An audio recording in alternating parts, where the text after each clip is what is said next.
Olá pessoal, É, hoje eu vou apresentar a resolução do trabalho DM2 de Linguagens Formais e Autômatos da Universidade do Vale do Itajaí, ofertado pelo curso de Ciência da Computação, aula dada pelo professor Alex Luciano. Esse trabalho consiste na gente conseguir implementar um algoritmo simples de cálculo binário através de autômatos, utilizando o software Gauss e posteriormente exportando o código-fonte na linguagem Java e implementando ela na IDE NetBeans. Então aqui a gente tem o enunciado, implementar uma gramática e um interpretador utilizando Gauss. A linguagem deverá permitir todas as variáveis e operações são sobre números binários inteiros sem sinal. As operações que a linguagem deverá permitir são atribuição de valores e soma, subtração, multiplicação, etc. Então aqui a gente tem um exemplo de uma linguagem comum, onde a gente atribui valores em variáveis, realiza o cálculo e exibe na tela o valor de b. No Gauss, a gente fez dessa forma. Primeiramente a gente tratou com expressão regular, espaçamento, quebra de linha, esse tipo de coisa, para evitar erros na linguagem. Declaramos as variáveis, declaramos os valores que a gente vai utilizar. Soma a gente colocou como soma, subtração com menos, para facilitar o entendimento da gramática que a gente fez abaixo. Show a gente colocou show mesmo. O número a gente filtrou ele com uma expressão regular, só 0 e 1, porque o cálculo proposto é com binário. E variáveis são permitidas somente nomes de A a Z, letras maiúsculas ou minúsculas. Mais de uma letra, no caso. Então a gente fez aqui, declarou as tags da gramática que a gente vai utilizar. E aqui a gente começou a desenvolver. No caso, o S, ele seria nosso comando final, na verdade. O comando, ele teria a variável, que a gente declarou aqui em cima, de A a Z. No caso do exemplo A ou B, vai atribuir o valor igual ao que tem em D. E o fim é o ponto e vírgula. Essa linguagem a gente fez comportar o ponto e vírgula, de linguagem de alto nível. Então, a variável igual ao valor de D e ponto e vírgula.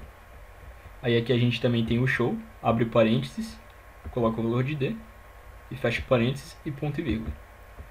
Ou retorna só o D, que daí vai finalizar a aplicação. No caso aqui a gente tem a primeira expressão de soma, uma variável com outra, subtração uma variável com outra, ou só a própria variável, que daí vem para o próximo comando, que é a variável C multiplicação com B, C divisão com B, ou vai para B. Aí em B a gente tem a exponenciação com A, ou só A. Em A a gente tem abrir parênteses, D fechar parênteses, que a nossa linguagem ela reconhece expressões que estão dentro de parênteses. No caso, se a gente quiser que o mais seja calculado antes da multiplicação, por exemplo, a gente coloca parênteses. Ou a gente retorna só o número, ou a gente retorna só a variável. Retornando esses dois dados, ele vai para o show, abre parênteses, fecha parênteses e o fim. Então, aqui está o comando. A gente colocou tags para identificar qual a ordem dos comandos. Isso vai ajudar um pouco lá na implementação do Java, para poder identificar qual ação ele está fazendo. Então, vindo aqui em ferramentas, a gente consegue gerar o código em Java, que já está implementado aqui no NetBeans. No main do nosso trabalho, a gente incluiu aqui nos pacotes o código do Gauss que ele exportou, todas as classes, classes já preparadas com exceções, tudo. Aqui no main a gente seguiu a documentação, a gente implementou o léxico, que ele recebe um string reader. Aí a gente colocou em forma de uma linha a mesma expressão que foi passada aqui no trabalho. A igual a 10, B igual a 11, aí o B é 111 mais A vezes B. Aqui tanto faz a gente colocar assim ou assim, porque a linguagem ela comporta parênteses. E ponto e vírgula, a linguagem comporta ponto e vírgula também. E aqui o show ele vai exibir o valor na tela. Então a gente instanciou o sintático e o semântico. Aqui ele dá um parse, na verdade, e a gente fez o tratamento de erro. No caso, se der algum tipo de erro, ele vai cair aqui e vai exibir a mensagem para o usuário comando não encontrado. No semântico, é onde a gente exibe as ações.